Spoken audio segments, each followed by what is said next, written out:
Allah ya ce kuma ka tuna lokacin da annabi Isa ɗanna na Maryama alaihi salatu wassalam shi ma yake cewa ya bani Isra'ila, ya ce ya ku banu Isra'il, yanzu ai mun ji yadda annabi Musa ya yi fama da mutanensa. Allah ya ce to ka tuna lokacin da annabi Isa alaihi salatu wassalam shi ma ya ce ya bani Isra'il, ya ku banu Isra'ila, inni rasulullahi ilaikum, ku sani ni manzon Allah ne zuwa gare ku.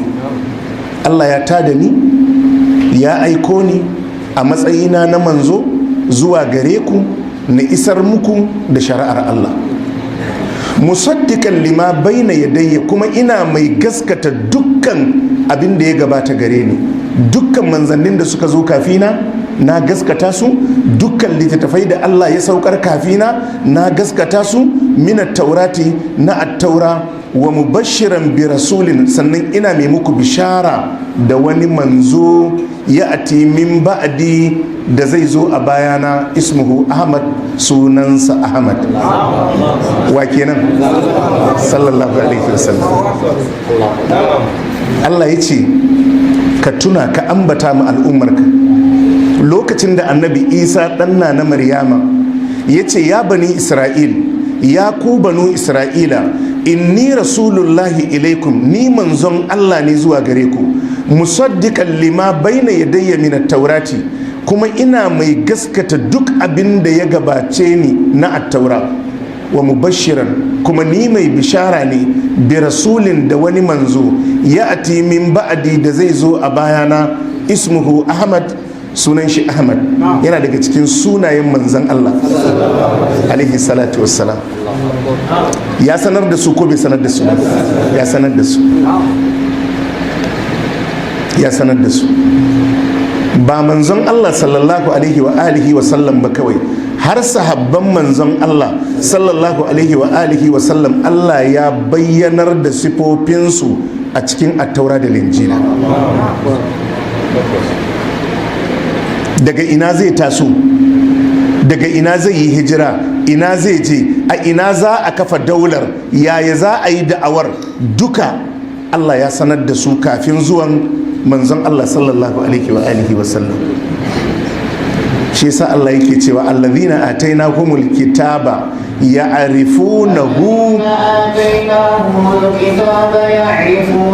kama ya'rifuna abna'ahum wa inna fariqan minhum la yaktumuna al-haqqa wa hum ya'lamun. Allah yace allazina atainahumul kitaba, Allah yace waɗanda muka ba su littafi kafin ka, ahlul kitabi, ya'rifunahu, Allah yace sun san manzon Allah alaihi salatu wassalam, kama ya'rifuna abna'ahum, kamar yadda suka san ƴaƴan cikinsu. Allah yace wa inna fariqan minhum la yaktumuna al-haqqa wa hum ya'lamun, amma akwai wani yanki daga cikinsu da suke ɓoye gaskiya bayan sun san gaskiya ɗin. Sun sani, suna da labarinsa, lokacin da wata rana Abu Talib ya yi tafiya da manzon Allah sallallahu alaihi wa alihi wa sallam zuwa Sham, wata tafiya da ya yi da waɗansu dattawan Qurayshawa, to tafiyar sai ta hada da manzon Allah sallallahu alaihi wa sallam a lokacin yana yaro. Suna tafiya sai suka isa wata shema ta wani mai bautan nasara. Duk shekarun da suka ɗauka suna kai kawo a hanyar, bai taɓa waiwayawa ya kalle su ba, balle ya musu magana. Za su zo su wuce, yana hidimar ibadarsa, suna hidimarsu na kasuwancinsu. Wannan zuwa da aka zo da manzon Allah sallallahu alaihi wasallam sai suka yi zango a kusa da inda bukkarsa take. Kawai sai ya fito daga cikin bukkar, ya shigo cikin wannan ayarin, yana leke yana duddubawa, sai ya ga manzon Allah alaihi salatu wasalam, sai ya zo ya riƙe hannunsa ya ce hadha sayyidul alamina, hadha rasulu rabbil alamina, yab'athuhu Allahu rahmatan lil alamin. Yace wannan shine shugaban talikai baki daya, manzo ne na Allah ubangijin talikai baki daya, kuma Allah zai tada shi ne rahama ga talikai baki daya. Sun san shi ko ba san shi ba? Ya arifunahu kama ya arifuna abna'ahum. Allah ya ce sun san shi yadda suka san 'ya'yan cikinsu. Sun san shi kin gaskiya ne da hasada da fada da gaskiya, da fada da gaskiya. Shi yasa waɗanda suka ɗan samu nagarta daga cikinsu Allah yake ba da labarinsu a suratul ma'ida. wa idha sami'u ma unzila ila rasuli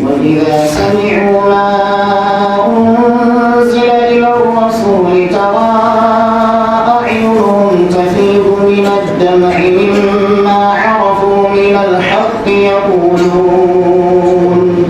يقولون ربنا آمنا فاكتبنا مع الشاهدين وما لنا لا نؤمن بالله وما جاءنا من الحق ونطمع أن يدخلنا ربنا مع القوم الصالحين. الله يتي وإذا سمعوا ما أنزل إلى الرسول idan suka ji abin da aka saukar wa manzon Allah me kenan alqur'ani. Allah yace tara a'yunahum tafidu min ad-dam. Allah ce sai kaga suna zubar da hawaye mimma arafu min al-haq, saboda abin da suka sani na gaskiya. yaquluna rabbana, suna cewa ya ubangijinmu amanna mun yi imani faktubna ma'a shahidin.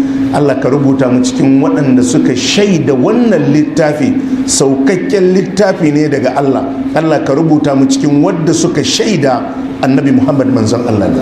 Wa malana la nu'minu billahi, suka ce me ke gare mu ba za mu yi imani da Allah ba. Wa ma ja'ana min alhaqi, me zai hana ba za mu yi imani da wannan al'amari da ya zo mana na gaskiya ba. Wa naqma'u an yudkilana rabbuna ma alqawmis salihin, sannan muna fata muna kwaɗayin ubangijinmu ya shigar da mu cikin bayinsa salihai. Sun sani ko ba sani ba? Sun sani. Annabi Isa alaihi salatu wassalam ya sanar da su sifofin shi yana nan a cikin attaura, yana nan a cikin linjila. An yi bayani daki-daki game da manzon Allah sallallahu alaihi wa alihi wasallam. shine a wani waje yake cewa الذين يتبعون الرسول النبي الأمي الذي يؤمن بالله الذين يتبعون الرسول النبي الأمي الذي يؤمن بالله الذي يجدونه مكتوبا الذين يتبعون الرسول النبي الأمي الذي يجدونه مكتوبا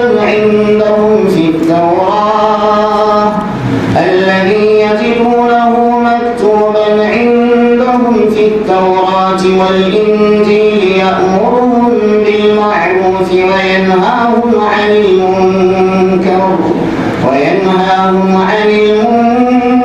ويحل لهم الطيبات ويحرم عليهم الخبائث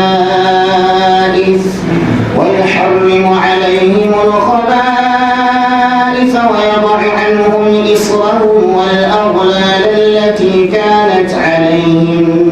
فالذين آمنوا به وعزروه ونصروه واتبعوا النور الذي أنزل معه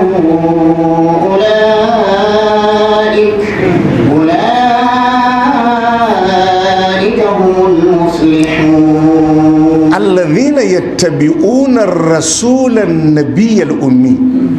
Allah ya ce su ne waɗanda suke bin manzon nan, annabin nan, ummiyin nan, annabi Muhammad. Alladhi yajidunahu maktuban indahum fi taurati wal injil, wadda sun same shi rubuce dalla-dalla a hannunsu a cikin attaura da injila. Ya amurhum bil ma'ruf, yana umurtansu da alkhairi, wa yanhahum anil munkar, yana hana su munanan ayyuka. Wa yuhillu lahum at-tayyibat, yana halatta musu dukkan dangin daɗaɗan abin da za su ci tsarkakakke wanda ba zai cutar da su ba. Wa yuharrimu alaihimul khaba'is, yana haramta musu haramtattun ababen da za su cutar da su wadda Allah ya hana. Wa yadau anhum israhum wal aglal allati kanat alaihim, sannan ya ɗauke musu, ya sauke musu duk wani tarnaki da nauyi da aka ɗora musu a cikin shari'arsu. Balladhina amanu bihi, Allah ce waɗanda suka yi imani da shi, wattaqu wa azzaruhu, suka ƙarfafe shi, wa nasaruhu, suka taimake shi, wattaba'un nura alladhi unzila ma'ahu, suka bi hasken nan da aka saukar tare da shi. Me kenan? Alqur'ani da sunna. Ulaika humul muflihun. Allah ce waɗannan su ne rabautattu.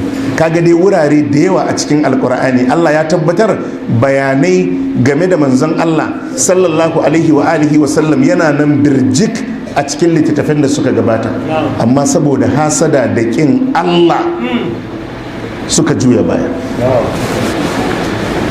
Saboda hasada da ƙin Allah suka juya baya, kamar ba su sani ba, kamar ba su sani ba, kamar ba su sani ba, kamar ba su sani ba. Allah ya samu dace. Allah ya ce wa idh qala Isa ibn Maryam ya bani Isra'ila inni rasulullahi ilaykum musaddiqan lima bayna yadayya min at-taurati, ni mai gaskata abin da ya gabace ni ne na at-taura, wa mubashiran bi rasulin, sannan ina mai muku bishara da wani manzo ya ati min ba'di wadda zai zo a bayana, ismuhu Ahmad, sunansa Ahmad. Falamma ja'ahum bil bayyinat, Allah ya ce lokacin da ya zo musu da hujjoji bayyanannu, qalu hadha sihrun mubin, sai suka ce wannan sihiri ne a fili, saboda haka ba za su bi shi ba. Amma ai sun san ba sihiri bane, sun san ba sihiri bane.